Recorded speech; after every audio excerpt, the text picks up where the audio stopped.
प्यारे बच्चों, सुबह मैंने पावर शेयरिंग के बारे में पढ़ाया था, जिसे हमने हिंदी में कहा था सत्ता की भागीदारी या सत्ता की साझेदारी भी कहते हैं।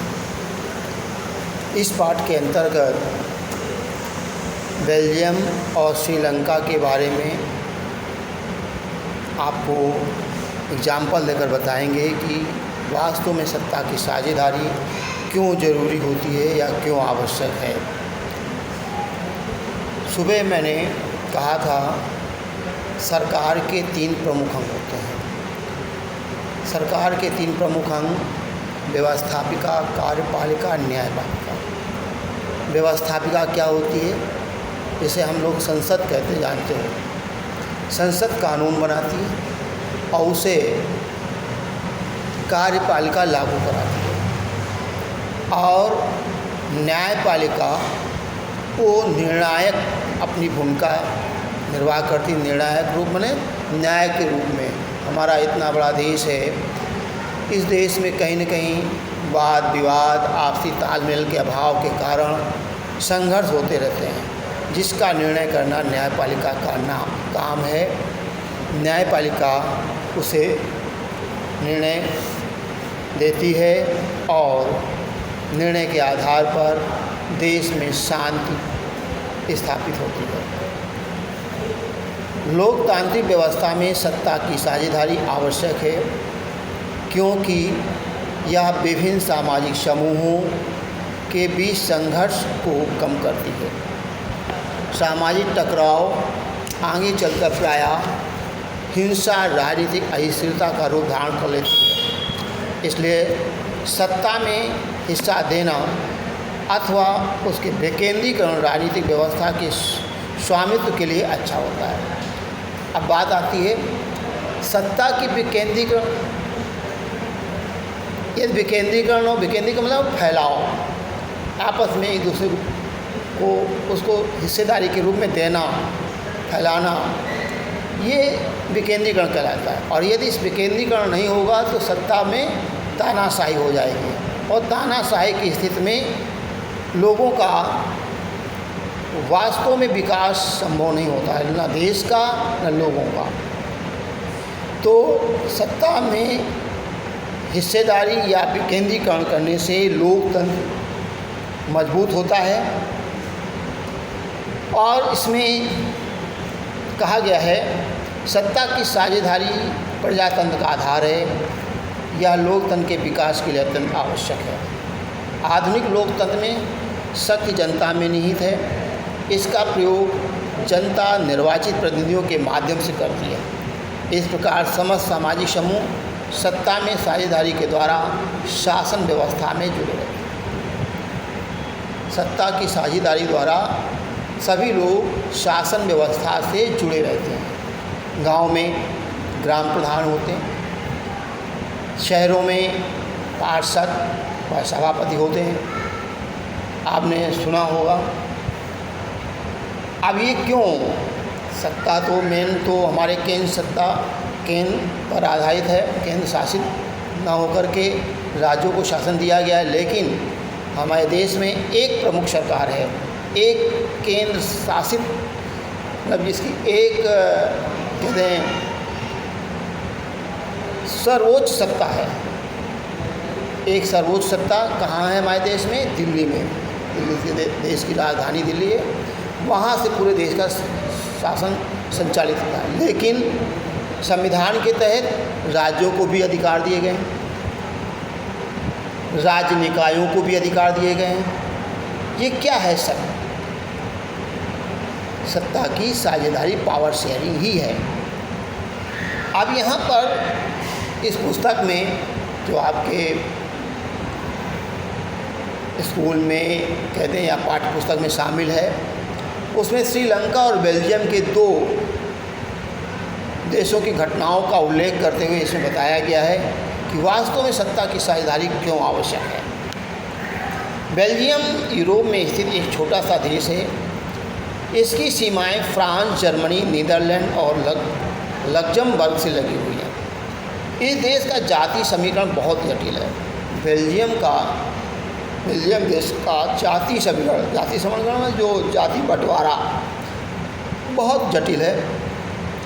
इस देश की कुल जनसंख्या लगभग 59% भाग फ्लेमिश क्षेत्र में रहता है, जिनकी भाषा डच है। 59% फ्लेमिश क्षेत्र वालों की भाषा क्या है? डच है। 40% जनसंख्या बेलोनिया क्षेत्र में रहती है, इनकी भाषा फ्रेंच है।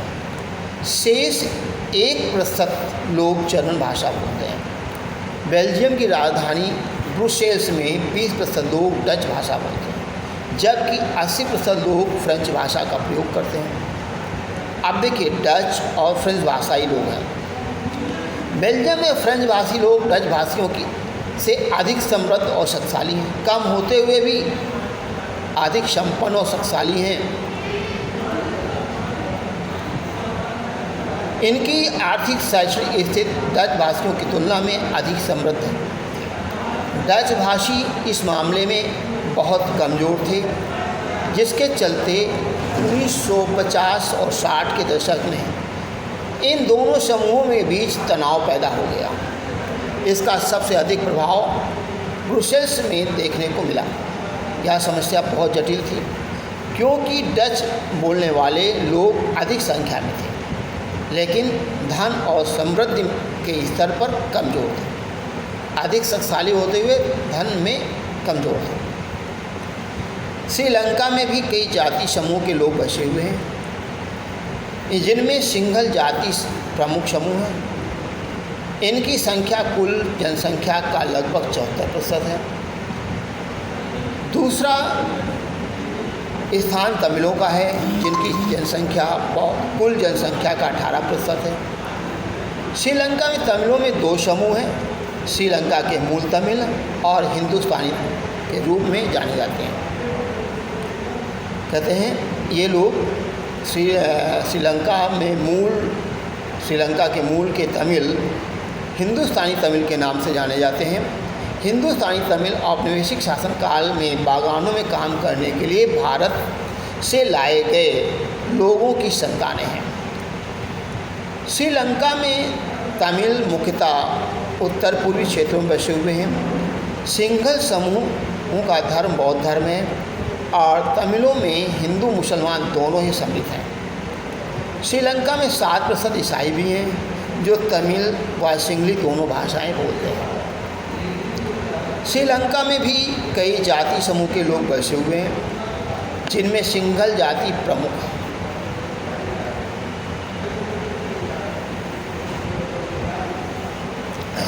तो क्या कहते हैं दोनों भाषा आपको अभी बताया।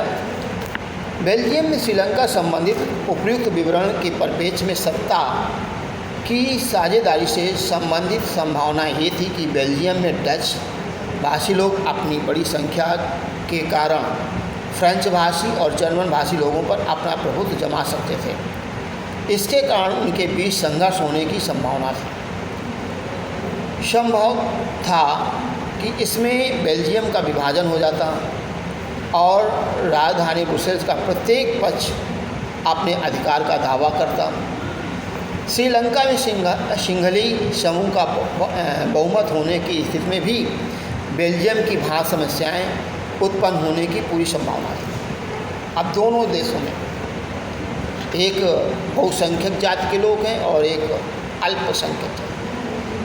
जो अल्पसंख्यक हैं वो संपन्न हैं, लेकिन बाहुलता का आजकल समय है।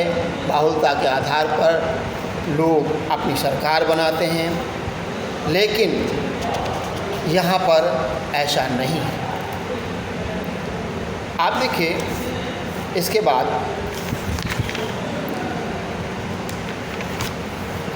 इसमें शॉर्टकट में क्या देते हैं। किसी समाज में एथनिक या जाति संदर्भ ऐसे सामाजिक विभाजन हैं जिसमें हर समूह अपनी अपनी संस्कृति को अलग मानता है, अर्थात ये साझा संस्कृति पर आधारित सामाजिक विभाजन है। किसी भी जाति समूह के सभी सदस्य मानते हैं कि उनका उद्भव समान पूर्वजों से हुआ है और इसी कारण इनकी शारीरिक बनावट और संस्कृति एक जैसी है। आवश्यक नहीं है कि ऐसे समूह के सदस्य किसी धर्म के मानने वाले हों या उनकी राष्ट्रीयता एक ही हो।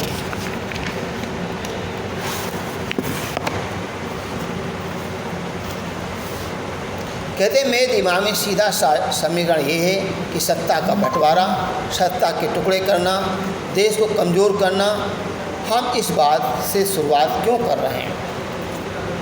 अब देखिए क्यों कर रहे हैं, आपकी बात आती है। सत्ता के बंटवारे या सत्ता के टुकड़े करने से देश कमज़ोर होगा, ऐसा मानना ठीक नहीं होगा। वास्तविकता ये है कि सत्ता के टुकड़े करने अर्थात सत्ता की साझेदारी से देश मजबूत होता है। यूरोप का बेल्जियम नामक देश इसका अच्छा उदाहरण है। बेल्जियम नामक देश कहते हैं इसका बहुत अच्छा उदाहरण है। क्या दे रहे हैं? बेल्जियम में फ्रेंच और डच भाषी लोगों के समूह हैं। फ्रेंच भाषी लोग देश के उत्तर में स्थित वेलोनिया में रहते हैं, जबकि डच भाषी लोग हेल्मिस इलाके में रहते हैं जो दक्षिणी प्रदेश में। जर्मन बोलने वाले लोग पूर्वी बेल्जियम में रहते हैं। श्रीलंका में सिंहलियों का समूह मुख्य है। सिंहली कुछ भागों को छोड़कर संपूर्ण लंका में निवास करते हैं। श्रीलंका में तमिल भाषी लोग उत्तरी एवं पूर्वी समुद्र तटीय प्रदेशों में रहते हैं। श्रीलंका में भारतीय मूल के तमिल उत्तरी, दक्षिणी और केंद्रीय क्षेत्र में निवास करते हैं। बहुत कम संख्या में मुस्लिम समुदाय भी श्रीलंका में निवास करते हैं। अब श्रीलंका में बहुसंख्यकवाद क्या है, अभी आपको संक्षेप में जानकारी दी कि सिंहलियों का वहाँ पर वर्चस्व है। सिंहली जाति के लोग अधिक संख्या में पाए जाते हैं। कहते हैं सन 1948 में श्रीलंका औपनिवेशिक शासन से स्वतंत्र हुआ। श्रीलंका में सिंहलियों की संख्या बहुत अधिक थी। ऐसी स्थिति में उन्होंने श्रीलंका पर अपने प्रभुत्व वाला शासन स्थापित करने की कोशिश की। श्रीलंका की लोकतांत्रिक रूप में निर्वाचित सरकार ने सिंहली समुदाय को वर्चस्व स्थापित करने के लिए कई विशेषाधिकार प्रदान किए। 1956 में कानून बनाकर सिंहली भाषा को राजभाषा घोषित कर दिया गया। सरकारी व्यवस्थाओं में सिंहलियों को प्राथमिकता प्रदान की गई, जिनमें विश्वविद्यालय और सरकारी नौकरियों में सम्मिलित थीं। इसमें सिंहलियों का धर्म बौद्ध धर्म था। सरकार ने बौद्ध धर्म को प्रोत्साहन और संरक्षण देने के लिए कई कदम उठाए। इन कानूनों और निर्णयों ने तमिलों में बहुत आक्रोश पैदा कर दिया। उन्हें लगा कि सरकार उनकी भाषा, धर्म, संस्कृति को लेकर असंवेदनशील है। सरकार उन्हें सरकारी नीतियों और समान राजनीतिक अधिकारों से वंचित कर रही है। उनके साथ बहुत भेदभाव किया जा रहा है। ऐसी स्थिति में सिंहली और तमिल समुदाय के बीच आपसी संबंध बिगड़ते चले गए। राजनीतिक स्थितियों को अपने प्रतिकूल होते देख श्रीलंका के तमिलों ने अपने अधिकारों को प्राप्त करने के लिए संघर्ष प्रारंभ किया। उन्होंने अपनी राजनीतिक पार्टियों का गठन किया और तमिल को राजभाषा का दर्जा, क्षेत्रीय स्वायत्तता, शिक्षा, रोजगार के समान अधिकार की मांग को लेकर आंदोलन करने लगे। 1980 के दशक तक पूर्वोत्तर श्रीलंका में स्वतंत्र तमिल सरकार बनाने की मांग को लेकर अनेक राजनीतिक संगठन बने, लेकिन श्रीलंका में तमिलों की इन मांगों को लगातार ठुकराया गया, जिसका परिणाम ये हुआ कि इन दोनों समुदायों के बीच के झगड़े ने घमासान गृह युद्ध का रूप धारण कर लिया। इस गृह युद्ध के हजारों लोग मारे गए, लोगों के भूखे मरने की नौबत आ गई। कुछ लोग देश छोड़कर अन्य देशों में शरणार्थी बन गए। सन 2009 में इस गृह युद्ध का अंत हुआ। 2009 में गृह युद्ध का अंत हुआ। जो राजनीतिक दल सबसे अधिक सीटें प्राप्त करता है वही शासन करता है, चाहे वह अल्पसंख्यक से संबंधित हो या बहुसंख्यक से। यदि शासन बहुसंख्यक समुदाय से प्रतिनिधियों द्वारा संचालित होता है तो उसे सभी समुदायों के विकास के लिए कार्य करना होगा। यदि सिंहली सर्वाधिक सीटें प्राप्त नहीं करते तो इस स्थिति में जिस दल को सर्वाधिक सीटें प्राप्त होंगी वह शासन करेगा। ये बात आ गई। अब बेल्जियम की साझेदारी क्या है?